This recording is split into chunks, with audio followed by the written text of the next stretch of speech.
किसी ने बड़े कमाल की बात कही है कि जब आप किसी चीज को पूरी शिद्दत से चाहो तो पूरी कायनात उसे मिलाने में जुट जाती है। दोस्त, आज मैं एक ऐसे स्टूडेंट के बारे में बताने जा रहा हूँ जिन्होंने अपने पिताजी के सपने को पूरा करने के लिए खुद को पढ़ाई में झोंक दिया। दोस्त, इनके पिताजी एक छोटे से हॉस्पिटल में कंपाउंडर और माँ इनकी खेती का काम किया करती थी। दोस्त, इनके पिताजी का सपना था कि मेरा बेटा MBBS करके बहुत बड़ा डॉक्टर बने। लेकिन दोस्त, इस समय ये लड़का 10th क्लास में था और गांव से 5 किलोमीटर दूर रोज पैदल स्कूल जाया करता था। दोस्त, गांव में सही से लाइट ना होने की वजह से इसे केरोसिन के दिए जलाकर पढ़ाई करना पड़ता था और इसी तरह पढ़ाई करके इन्होंने 10वीं में अच्छे रिजल्ट से पास हुए हैं। और अब ये लड़का अपनी माँ बाप के सपने को पूरा करने के लिए अपने गांव से दूर किसी शहर में प्राइवेट स्कूल में 11th और 12th करने की ठान ली। लेकिन दोस्त, प्रॉब्लम ये थी कि इस स्कूल में इंग्लिश मीडियम से पढ़ाई होता था और इस लड़के का अभी तक का 10th तक का जो सफ़र था वो हिंदी मीडियम से था।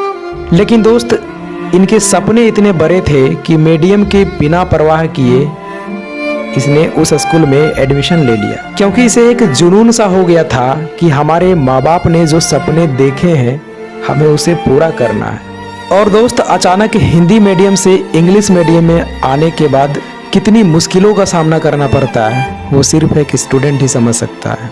दोस्त, जब इसने इस स्कूल में पहला टेस्ट दिया था ना, तो पता है इस स्कूल का 90 मार्क्स में से सिर्फ इनके 9 मार्क्स ही आए। और दोस्त, ये लड़का अपना रिजल्ट सुनकर ये अपना आंसू को रोक नहीं पाया और ये सिर्फ इंग्लिश मीडियम की वजह से ही हो रहा था।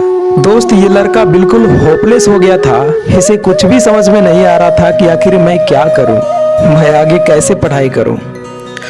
और पता है, इसके टीचर कहने लगे थे कि बेटा तुम डॉक्टर बनने की सपना तो छोड़ दो, तुम पास हो जाओ वही बड़ी बात है।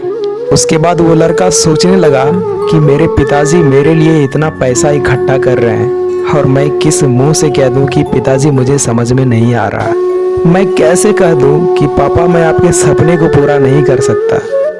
इस लड़के को कुछ कहा नहीं गया और ये लड़का हार नहीं माना और अपनी मेहनत को और दुगना कर दिया।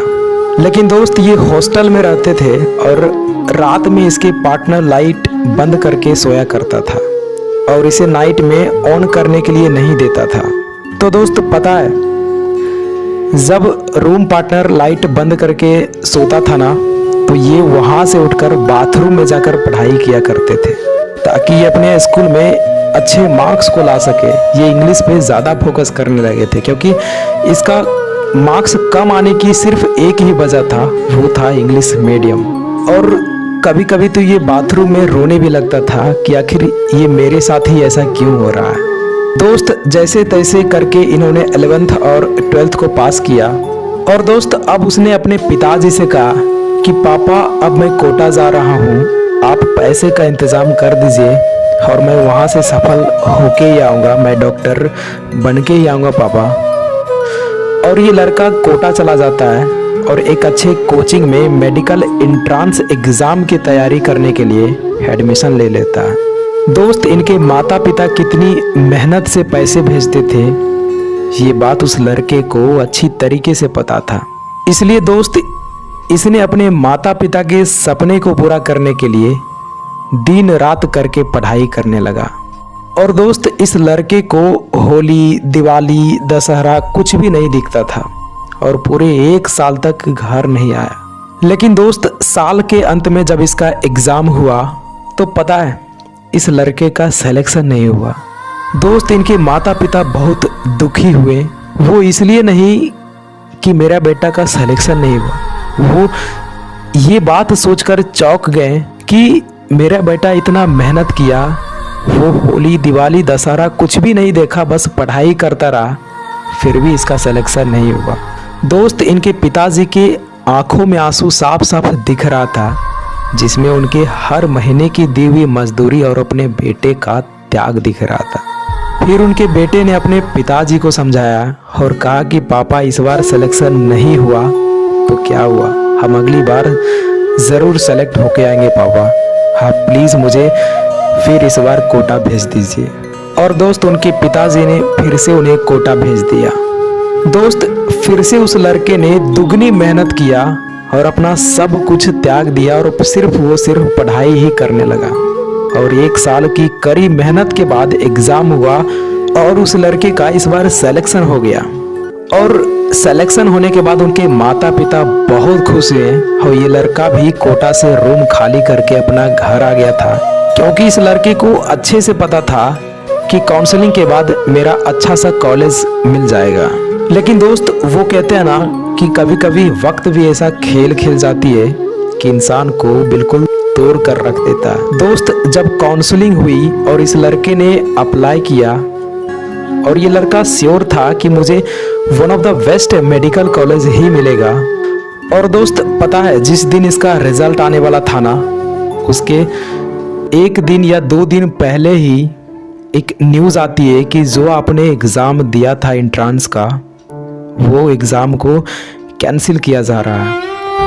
दोस्त इस लड़के का सारा सपना यहीं ख़त्म हो जाता है और इनकी आंखों से बिल्कुल आंसू रुक नहीं रहा था कि ये सोच रहा था कि आखिर मेरे साथ क्या हो रहा है। वो कहने लगा था कि पापा मैंने जिस एग्ज़ाम के लिए होली, दिवाली, दशहरा सब कुछ त्याग कर दिया और वो एग्ज़ाम ही कैंसिल हो गया। पापा ये मेरे साथ क्या हो रहा है, मुझे कुछ भी समझ में नहीं आ रहा। और पापा मुझे MBBS के अलावा कुछ दिखता ही नहीं है, मुझे वही करना है। तो दोस्त उनके पिताजी ने अपने बेटे का हौसला बढ़ाते हुए कहा कि बेटा तुम्हें अगर MBBS ही करना है ना, तो मैं तुझे MBBS कराने के लिए अपना घर, ज़मीन सब कुछ बेच दूंगा और तुम्हें MBBS प्राइवेट कॉलेज से करवा दूंगा बेटा, तुम टेंशन मत लो। तो दोस्त इनके बेटे ने कहा कि पापा मैं जब भी MBBS करूंगा ना, तो मैं खुद के दम पर करूंगा, मुझे प्राइवेट कॉलेज नहीं चाहिए, मुझे सरकारी ही चाहिए। और वो लड़का बोला कि पापा मुझे फिर से कोटा जाना है और तैयारी करना है, मैं हार नहीं मानूंगा। तो इनके पिताजी बोले बेटा ठीक है जाओ, कोटा में जितनी खर्च होगा ना, अगर खर्च मैं नहीं दे पाया ना तो मैं अपना सारा ज़मीन, सारा खेत बेच दूंगा, लेकिन मैं तुझे पढ़ाऊंगा और तुम्हें ये सपना पूरा करना ही है। दोस्त इतना बोलकर उनके पिताजी रोते हुए अपने बेटे को गले से लगा लिया और ये लड़का फिर से निकल पड़ा अपने सपने को पूरा करने के लिए कोटा। और दोस्त कोटा जाकर ये लड़का फिर से 24 घंटा बस पढ़ाई ही पढ़ाई करने लगा। दोस्त इनका उठना बैठना सब कुछ किताबों से ही शुरू होता था और किताबों से ही खत्म होता था। ये लड़का पढ़ाई में इतना बिजी हो गया था कि दिवाली के दिन भी इसे पता नहीं था कि आज दिवाली है। जब शाम हुआ और इसने मेस गया तो वहां देखा कि मेस तो बंद है।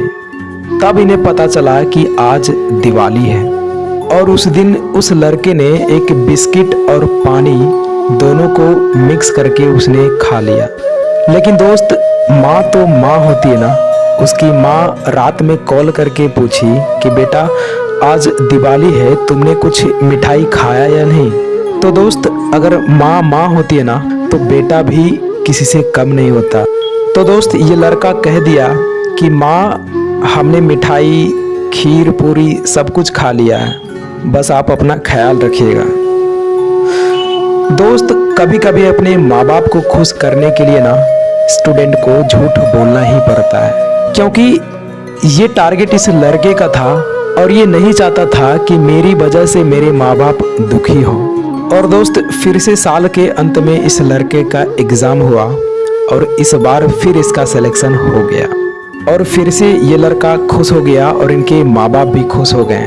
और इस बार ये लड़का श्योर था कि अब मेरा सपना पूरा हो गया। और इस बार ये लड़का बिल्कुल श्योर था कि अब मेरा सिलेक्शन होने से कोई नहीं रोक सकता, मुझे अच्छे कॉलेजेस मिल ही जाएंगे। लेकिन दोस्त गॉड भी परीक्षा उसी से लेता है ना जो बिल्कुल पहले से टूट गया होता है। दोस्त फिर से जब फाइनल काउंसलिंग का रिजल्ट आने वाला था तो उसके कुछ दिन पहले से ही कोर्ट का आदेश आता है कि जो एंट्रेंस एग्ज़ाम कंडक्ट हुआ था उसे फिर से कैंसिल किया जा रहा है। दोस्त ये बात सुनकर ये लड़का इस बार बिल्कुल अंदर से टूट गया था और साथ ही साथ अपने बेटे के मेहनत और त्याग को देखकर इनके माता पिता के भी आंसू नहीं रुक रहे थे, लेकिन अपने बेटे के सामने आंसू छुपाने की कोशिश कर रहे थे। लेकिन दोस्त, इनके बेटे अपने माता पिता के सामने था तो इनके माता पिता अपने बेटे से आंसू को छुपाने की कोशिश कर रहे थे। लेकिन दोस्त, इनके बेटे को सब पता था कि माँ बाप अब रोने लगे हैं, और एक माँ बाप की आंखों में आंसू एक बेटा कभी बर्दाश्त ही नहीं कर सकता यार। उनके बेटे ने तुरंत कहा, पापा आप टेंशन ना लीजिए, मैं वादा करता हूँ कि आपके आज के हर एक आंसू का बदला ज़रूर लूँगा, और मैं MBBS बन के ही छोड़ूंगा पापा, बस आप अपने बेटे से भरोसा मत खोइएगा। दोस्त, इतना कहकर वो लड़का उसी दिन कोटा जाने के लिए रेडी हो गया और वो घर से कोटा चला गया। और ठीक 1 महीने के बाद वापस से एग्ज़ाम होना था, और ये लड़के ने एग्ज़ाम दिया। और वो कहते हैं ना कि मेहनत के आगे किस्मत की इतनी औकात नहीं कि वो आपको सफल होने से रोक सके।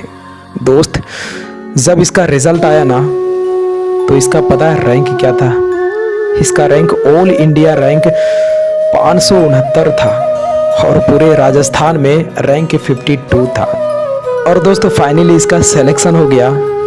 अब इनके माता पिता के चेहरे पर बिल्कुल खुशी के आंसू निकल गए, और कहने लगा कि बेटा, तेरे जगह पर अगर कोई और होता ना तो वो हार मानकर दूसरा काम कर रहा होता, लेकिन आज जो तुमने करके दिखाया ना, उससे तुम्हारे पिताजी के सर ऊंचा हो गया बेटा। I proud of you.